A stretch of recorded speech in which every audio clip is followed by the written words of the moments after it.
Hey guys, so apparently it's July already, 2019. I was thinking about you guys actually, and I had the thought maybe you were kind of wondering what I've been watching.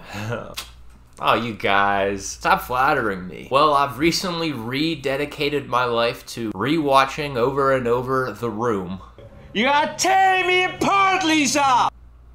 Great decision. No, but seriously, most of my film excitement stems from Tarantino being in the box office this month, which still is just the most exciting thing that's happened in years. I've honestly been a little lazy when it comes to going to the movies. I've managed to not go to see plenty of movies that I planned on, and, well, to be honest, I just wasn't really excited enough to go. I've been really enjoying rewatching a lot of my old favorites on Blu-ray and 4K remasters and just enjoying the surround sound setup I have set up recently. Also, I've been diving into classics I totally missed when I was younger. A lot of 70s horror. For now, let's talk about the 3 movies that came out in 2019 that I really loved. Now, to preface this, I've only seen 11 movies that have released in this year. Typically, for me, that is really rookie numbers, just real rookie numbers, you know what I mean? Last year, for instance, I was already at about 20-25 films, so I'm dragging behind. And I guess I can blame it on shitty remakes, continuous sequels, franchises that love your money. Best movie so far that I've seen is How to Train Your Dragon: The Hidden World. I'm so happy that Pixar has been able to grow with its audience since its founded in 2010 with the incredible How to Train Your Dragon. And both the sequels, awesome additions to this franchise, and the animation is gorgeous. I'm absolutely in love with how the movie looks. Second to that would be Midsommar. Mastermind Ari Aster is back at it. With Hereditary being so impressive, my expectations were through the roof, and I have to say, walking out of the theater, I didn't know what to think. I mean, this movie is relentless. It doesn't care what you expect or what audiences want, and in fact, I really think he's working against large groups of people. If you like uncomfortable laughter, this is your movie. Featuring lots of psychedelic drugs and some folklore shit that you don't want to recommend to your mom. Don't go see this movie with your family. Don't even go with your girlfriend. Watch it by yourself. Seriously though, proceed with caution. Next on our list is Booksmart, another great family movie.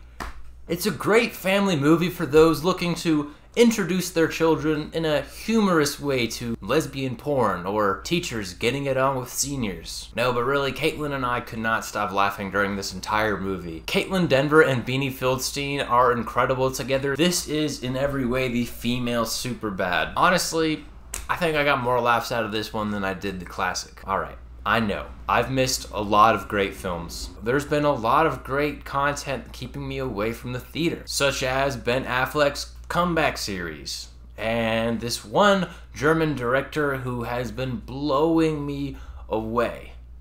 His name is Werner Herzog. Werner Herzog. If this bar is a meat market, Werner Herzog. Werner Herzog. Got that? So, Werner Herzog, I apologize, alright? This is my first German director love of my life. I will eventually figure out the speech. Give me time. Jeez. The film buffs out there probably already know what I'm about to dive into. For those totally unfamiliar with this director, let me break it down. I've seen 3 films by this guy, all of them completely unique and totally different trips and adventures. The way this man presents his art, his work, is unlike anything I've ever seen. I'm gonna dive into one of his earlier films, Aguirre, The Wrath of God. All 3 of the films I've watched by him open in the same way. The score is loud and it's emotional. The shot is gorgeous and ambiguous, usually of some sort of landscape at a very high perspective. It sets the tone in a very eerie way. Eventually, we can see people trekking through these mountains. These are our characters. Following a band of expeditioners traveling into Peru to find El Dorado. Now, you can probably watch the entire movie not needing to know any of that information because the plot isn't very solid. This is more of a visceral experience as you're following this group of people made up of many different cultures, different languages, all struggling to survive in the depths of the forest. That's all the movie is. It's more of a documentary following people totally incapable of solving the situation they present themselves with. I think it's crazy because that translates to the actual making of this movie. You can tell there was plenty of miscommunication in this group of people as they're out here in this actual mountain trekking through the wilderness with a camera crew.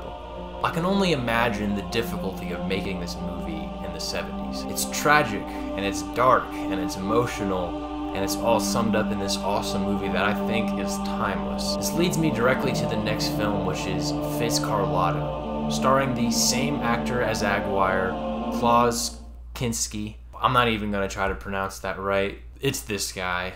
He's an actor you'll probably recognize from the next and final film we'll discuss. But let's dive into Fitzcarraldo. This film is about an opera lover, Fitzgerald, who lives in a small Peruvian city, and ultimately his goal is to bring an opera house to his small city. To accomplish this feat, though, he's going to need money. He's presented with a very unique challenge, pulling a steamboat over a mountain.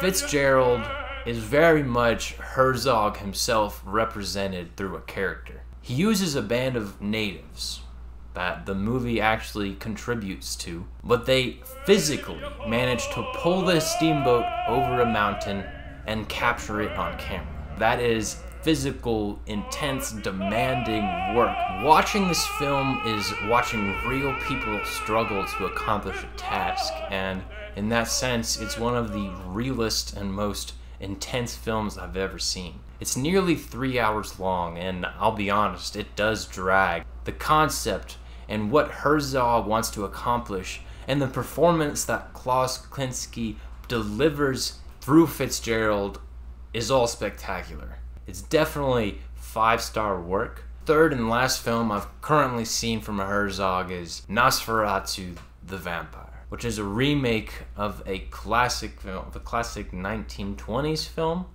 about the same subject. This film once again features Klaus in what is probably his finest work and what most people would recognize him for. His face, his eyes, the presence he delivers. Roger Ebert actually said that if someone was born to play this role, it was Klaus. The movie, just like his other two films, opens in a very spectacular way. And throughout the film, there's just so many gorgeous shots, so many lines and perspectives delivered through the camera work that are fascinating. It's all very foreign.